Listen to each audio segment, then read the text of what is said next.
Hey, how's it going, YouTube? I'm back in the video, and today I'm going to be talking about how the Miami Heat are so good against the Milwaukee Bucks. Now, if you don't know, which you probably should know if you're watching this video, the Miami Heat are currently beating the #1 team out east and by far the favorites of the Eastern Conference to make the finals, 3-1 currently in the second round of the playoffs. Now, the Bucks are not really shy to playoff disappointments and aren't newcomers to that, because they got disappointed just last year when they were the favorites to come out the East. Well, the same fate is looking like very likely for them unless they're able to make absolute history against the Heat, which I don't see happening. So it is going to be very interesting to see what happens with Giannis. But what I'm more interested in is, why are the Miami Heat so good against the Milwaukee Bucks themselves? So I'll be getting to all that in this video. And if you do like the video, aim point, hit the like button and subscribe button. The absolute road to me. And without further ado, without rambling on too much, just get right into this video. Okay, so the first thing we get into for this video is going to be what they've done against them this season. So this isn't necessarily going to be why they're good, but it's going to be what they've done so far against the Milwaukee Bucks this season. The Miami Heat are currently a total of 5-2 against the Milwaukee Bucks this season, if you count the playoffs, and it is currently beating them 3-1.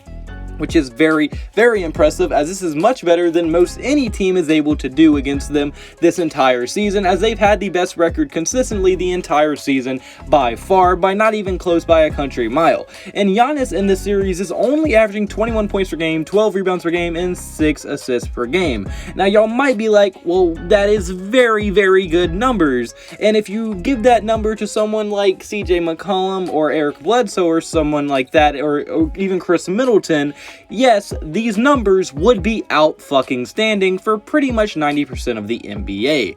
But you're talking about Giannis Antetokounmpo, a two-time MVP, and I just butchered his name, I am sorry. But when you compare those stats to the current 29.5 points per game, 14 rebounds per game, and 6 assists per game he's been averaging on the entire season, those numbers become a lot less impressive, despite how impressive they actually are. So compared to normal Giannis, playoff Giannis, or at least Miami Heat series Giannis, has not been impressive at all. So the Miami Heat have been able to do a very big number on Giannis.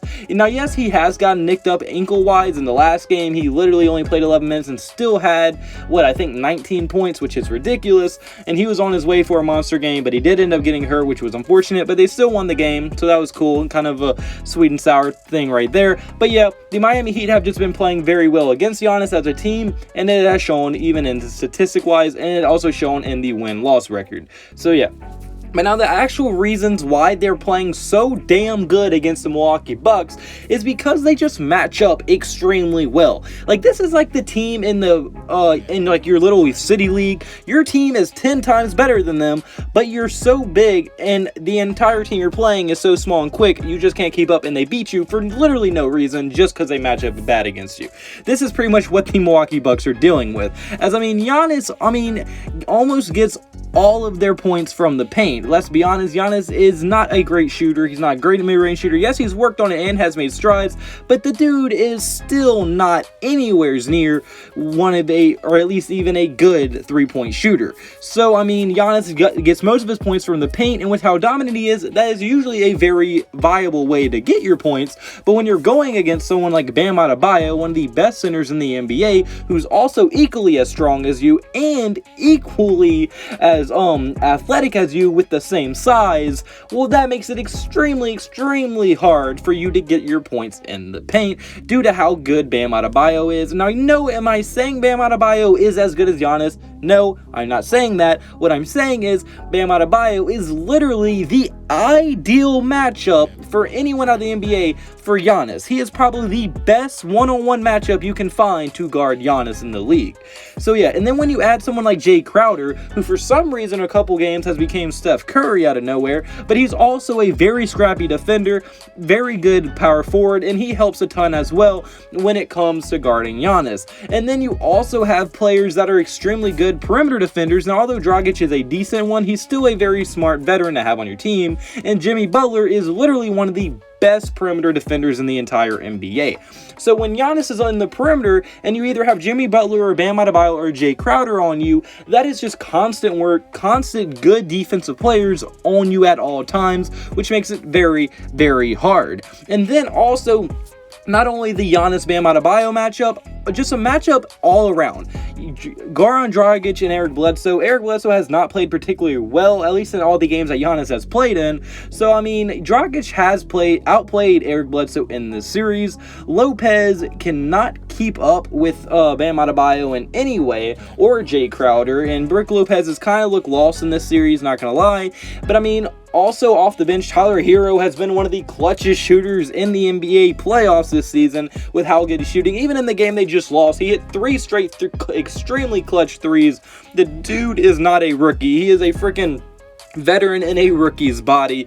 This dude is crazy clutch, and it's just one of those things I guess he's good at. So, I mean, with that being said, they just match up extremely well against the Milwaukee Bucks, and that's nothing that the Milwaukee Bucks can really handle, except for maybe getting a better team in the offseason. But, like, as of right now, they can't do much about that. The matchup is just the matchup. You can't really fix that. And then my second reason is going to be the depth that the Miami Heat do have. As I mean, the benches aren't even close. As I mean, look at what Miami Heat have. They have Kendrick Nunn, who for the beginning of the season was in the Rookie of the Year consideration and is a very, very underrated player and can be a great scorer at times. Tyler Hero, I might be sounding like I'm hopping on his tip, and I probably am, but I am all aboard the Tyler Hero hype train. The dude has been one of the clutchest players in the NBA playoffs, and the dude is a rookie. He's cold-blooded, he's a steal of the draft, and he's been extremely good. Andre Goodale, he is a multi-time finals champion, a one-time finals MVP, a very smart defender, and a very good veteran to have off your bench, and he's been very good for them. Derrick Jones Jr. has given them very good minutes a couple games. He's extremely athletic and a very solid player. Versus the Milwaukee Bucks, who have George Hill, who's pretty good, Dante DiVincenzo, and Kyle Korver, who is their best 3 off the bench. So when you compare that to the Miami Heat and how good the volume is off their bench, player-wise, the benches are not very close. And when a bench can outplay an opposing team's bench as good as it can, and the starting lineup can outplay 3 out of the 5 players every night, it's just not a very good recipe for the team to win. So yeah, depth-wise, the Miami Heat are better. Matchup-wise, although the Milwaukee Bucks have the best player and probably the 3rd best player on the court, well, I mean, their matchup is just so good against them that it's ridiculous. Because look at it, Jimmy Butler can pretty much take Chris Middleton out of the game if he's only focused on guarding Chris Middleton. Jimmy Butler's better than him, but he's just a very good defender and can give Chris Middleton extreme trouble. And then Bam Adebayo can pretty much be the best defender on anyone else in the league on Giannis at all times. So, I mean, really, it's very hard for this Milwaukee Bucks team just due to how they match up and depth-wise. And another thing is just systematically-wise, and this kind of has a little bit to do with Budenholzer, but also just how the team's defense is in total. The Milwaukee Bucks, their defense is prided off of giving nothing easy on the inside and not giving up mid-range shots, but letting teams live and die by the 3. Now, this is usually effective against most teams because a 3-point shot, although giving you the most points, is also the least percentage-wise least likely shot to go in due to it being farther away. I mean, that's just common sense. Well, the Milwaukee Bucks figured this out, and that's what they've been doing. But when you have people like Goran Dragic, Jay Crowder, Jimmy Butler, and other players like Tyler Hero and everybody else off their bench who's decided they're not going to miss their wide open threes, or at least with the shots that the Milwaukee Bucks are willing to give up. If Jay Crowder and the people they want shooting threes are now going to start hitting those threes that they were letting them shoot, that puts a very big kink in the defensive scheme of wanting to give up threes. Because if a team's hot and you're not willing to make any adjustments if you're the coach, that is not going to end well for your team. So, I mean, really, with all of this being combined, the Miami Heat really are just probably the ideal matchup against the Milwaukee Bucks at this point. And I mean, it was just bad luck of the draw if you're Milwaukee. I think against any other team in the Eastern Conference, they're easily able to dominate, or not dominate, but win a series. Miami Heat are probably the only team in the East that could give this team a problem, and unfortunately for Milwaukee, they've lost a close game, or here they've lost 2 close games in this series, and really just very unlucky of them to get the Miami Heat in the second round. So yeah, but yeah, that's pretty much my entire video. If you did like the video at any point, hit the like button and subscribe button. It would mean the absolute world to me. And also, hope you have a blessed day, blessed day. So you need to have a blessed day. See you in the next video. Goodbye, boo, blah.